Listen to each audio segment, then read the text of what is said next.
Hey students, how are you all? So this is another video from your English grammar portion.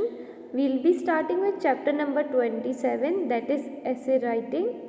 So essay writing is again a topic you have done from class 2nd or 3rd or even 4th.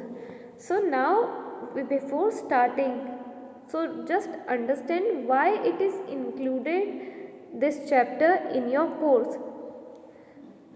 अगर ये course में आपके है तो it just not कि आपको एक बहुत बड़े पेजेस में या बहुत सारी लाइंस लिखनी है वही ऐसे होता है. Basically essay is the thing where you can share your opinion, share your experience और thoughts with the reader or with some another person.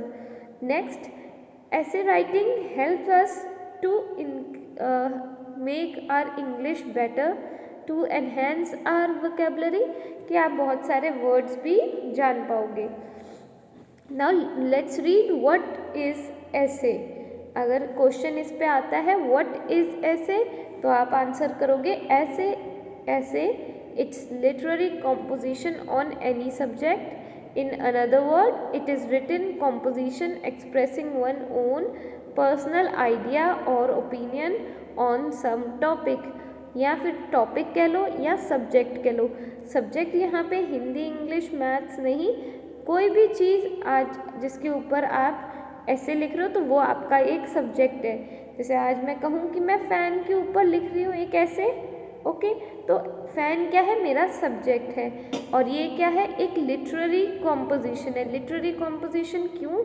Because when we are writing we make sure कहीं spelling error ना हो, कहीं grammar गलत ना हो and एक proper meaning दे. अगर अपन कोई सेंटेंस पढ़ रहे हैं या एट द एंड मैंने पूरा ऐसे पढ़ा तो मुझे समझ में आना चाहिए कि जो राइटर है वो क्या कहना चाह रहे हैं. Okay, The essay students write at school are an attempt to express their thoughts in good English on a given topic. ये given topic या आप कोई भी topic ले सकते हो. Now these are the points here you need to remember when you write an essay. All these कि जब आप एक essay लिख रहे हो तो आपको ये पॉइंट्स अगर याद हैं तो आप अपने ओन वे में खुद ऐसे लिख सकते हो. आपको कहीं पे भी क्रैम करने की ज़रूरत नहीं है, मीन्स रटने की ज़रूरत नहीं है. So first point is it must focus on one theme and its development. Means one theme, यहाँ पे थीम कह लो, टॉपिक कह ले या फिर सब्जेक्ट, इन सब का मीनिंग सेम है. ओके, कि आपको यहाँ पे चाहे कोई टॉपिक हो, चाहे वो सब्जेक्ट हो या थीम हो, आपको एक ही टॉपिक पे रहना है. ये नहीं कि आज मैं ट्रीज़ के बारे में ऐसे लिख रही हूँ और फिर मैं बिल्डिंग के बारे में लिखने लग जाऊँ. नो, ठीक है, इसी को ही कहते हैं डेवलपमेंट. कि आगे जैसे जैसे आपका ऐसे आप लिखोगे या डेवलप करोगे तो वो आपका सारा ध्यान होना चाहिए कि हमको अगर इसको और बड़ा लिखना है या और डेवलप करना है तो हम कैसे करेंगे. या तो फैक्ट्स लिखेंगे या फिर कंपैरिजन करेंगे. फैक्ट्स के साथ स्टूडेंट आप फैक्ट्स चेंज नहीं कर सकते, फैक्ट्स के साथ अपन खेल नहीं सकते. ये है कि आप उन फैक्ट्स के साथ अपना ओपिनियन कॉन्ट्रास्ट कर सकते हो, मीन्स दे सकते हो, या एक दूसरे में क्या सिमिलैरिटी है उसको एक सेंटेंस में या एक आइडिया में एक्सप्लेन कर सकते हैं. नेक्स्ट है it must follow certain order. That means कि आज मैं अगर किसी के इंट्रोडक्शन के बारे में बात कर रही हूँ तो पहले मैं उसका पूरा इंट्रोडक्शन ही दूंगी. ये नहीं कि आधा इंट्रोडक्शन ऊपर दे दिया, आधा बीच में दे दिया एंड एंड में दे दिया. तो फर्स्ट ऑफ ऑल इंट्रोडक्शन, फिर उन किसी की अगर पर्सन की बात कर रही हूँ तो उसकी हॉबीज़, फिर अगर वो मुझे पर्सन नहीं पसंद है तो वो क्यों नहीं पसंद है, और अगर वो मैं कह रही हूँ कि वो पर्सन मुझे पसंद नहीं है तो मैं एट दी एंड ये नहीं लिख सकती कि वो सडनली पर्सन अच्छा हो गया.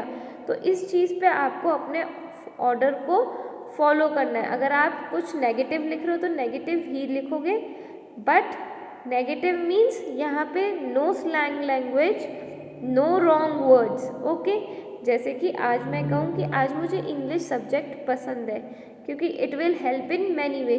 कोई दूसरा कहेगा कि नहीं, हिंदी हमारी मातृभाषा है, हमको वही सीखनी चाहिए।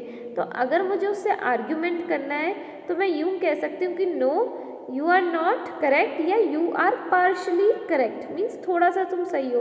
फिर मैं उसका रीज़न दूंगी, क्यों? क्योंकि इंग्लिश सिर्फ स्कूल्स में नहीं, जब आप जॉब पे जाओगे तब भी काम आएगी, या जॉब पे भी नहीं, कहीं आप बाहर घूमने जाते हो वहाँ पे उनको हिंदी लैंग्वेज नहीं आएगी, बट डेफिनेटली इंग्लिश लैंग्वेज काफ़ी कंट्रीज़ को आती है। तो यहाँ पे क्या है, मैं उस पर्सन को स्टूपिड, सिली ऐसा नहीं कह सकते। You have to write formal style, informal style. So here it is same point.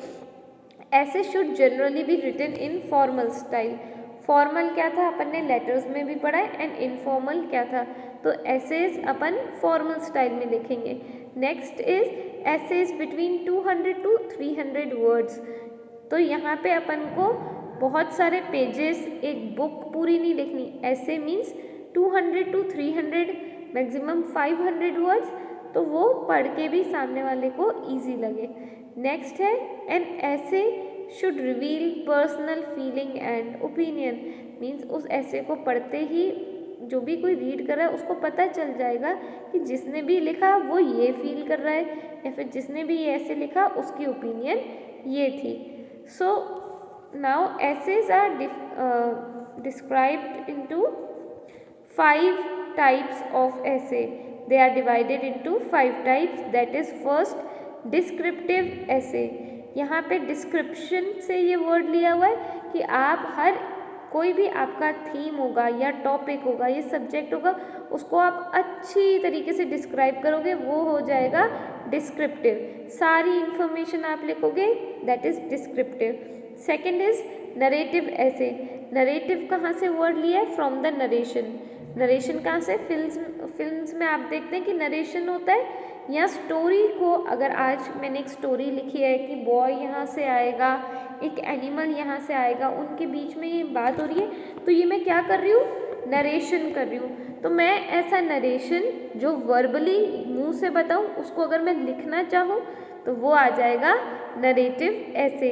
Next है रिफ्लेक्टिव ऐसे, ये अपन एट द एंड लेते हैं रिफ्लेक्टिव ऐसे। फोर्थ है इमेजिनेटिव ऐसे, दिस इज़ द बेस्ट ऐसे। यहाँ पे आप अपनी इमेजिनेशन यूज़ कर सकते हो, आपकी इमेजिनेशन जहाँ पे भी कैसे भी हो, ठीक है। यहाँ पे ये नहीं है कि अगर फ़ैन को, अगर मैं कहूँगी फ़ैन हवा ही देता है, यहाँ पे मैं कह सकती हूँ कि फ़ैन एक मेरा फ्रेंड है, मेरे साथ रहता है, या वो मेरी हेल्प करता है। मैं कुछ भी लिख सकती हूँ, that is on my imagination, कि मैं क्या सोच सकती हूँ। पॉइंट इज़ दैट कि आपको एक करेक्ट इंग्लिश लिखनी है, एक मीनिंगफुल सेंटेंस बनाना है। नेक्स्ट है फिफ्थ आर्ग्यूमेंटिव ऐसे। जैसे कि मैंने आपको बता दी कि अगर मुझे कोई अपना ओपिनियन रखना है तो, और अगर किसी ओपिनियन को गलत बताना है या उसमें चेंजेस करने हैं, तो वो आ जाएगा आर्ग्यूमेंटिव ऐसे। Now let's come to third type of essay, that is reflective essay. What is reflective essay? It is come from the word of reflection. Means reflection क्या हुई? खुद की ही परछाई। Okay. Now यहाँ पे क्या है reflective essay? These essays are written in order to look back on personal experience and measure how that experience has helped the author to grow and change. यहाँ पे जो राइटर है उसको ही अपने एक्सपीरियंस से वो क्या सीखा, वो पहले क्या थे, क्या चेंजेस अब आए हैं, दीज आर ऑल्सो रिफ्लेक्टिव ऐसे। इनको अपन इमेजिनेटिव भी कह सकते हैं, या वो ऐसे हैं ये imaginative and reflective and narrative. यहाँ पे आप खुद के थॉट्स, ओपिनियन कुछ भी लिख सकते हो, बट रही बात जब फैक्ट्स अपन लिख रहे हैं या किसी पर्सन के बारे में लिख रहे हैं, तब उसमें अपन आप अपनी इंफॉर्मेशन ऐड नहीं कर सकते। Okay, so this is all in your book about essays. There are around 10 to 12 essays. You can read on Kalpana Chawla, you can read on school library. These are essays in your book. आप उनको read करो, उनको समझो कि कौन से narrative हैं, कौन से डिस्क्रिप्टिव हैं, ठीक है। डिस्क्रिप्टिव एसेज बेसिकली जो ट्रू इन्फॉर्मेशन होगी उनके ऊपर बेस्ड होगी। जैसे कल्पना चावला, अब मैं उसका नेम कोई और नहीं लिख सकती, तो मुझे वही नेम लिखना पड़ेगा। नेक्स्ट आ जाएगा लाइब्रेरी, लाइब्रेरी के भी एक सेट रूल्स होते हैं, उनको अपन चेंज नहीं कर सकते। नेक्स्ट आ जाएगा अ विजिट टू सर्कस या a visit to any place daily like, okay. तो यहाँ मैं अपनी इमेजिनेशन यूज़ कर सकती हूँ।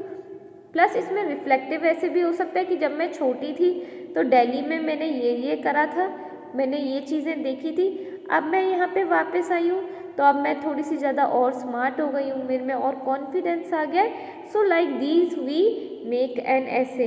Another important point remember is that you need to think twice कि आपको अपना ऐसे लिखना कैसे है। Means order is also important. एक बार आपको ऑर्डर पता चल गया then you can write very easily. So we end this video here, you can read all the essays, yeah, whatever you want to, and if you have a query you can ask me. Thank you so much, stay safe.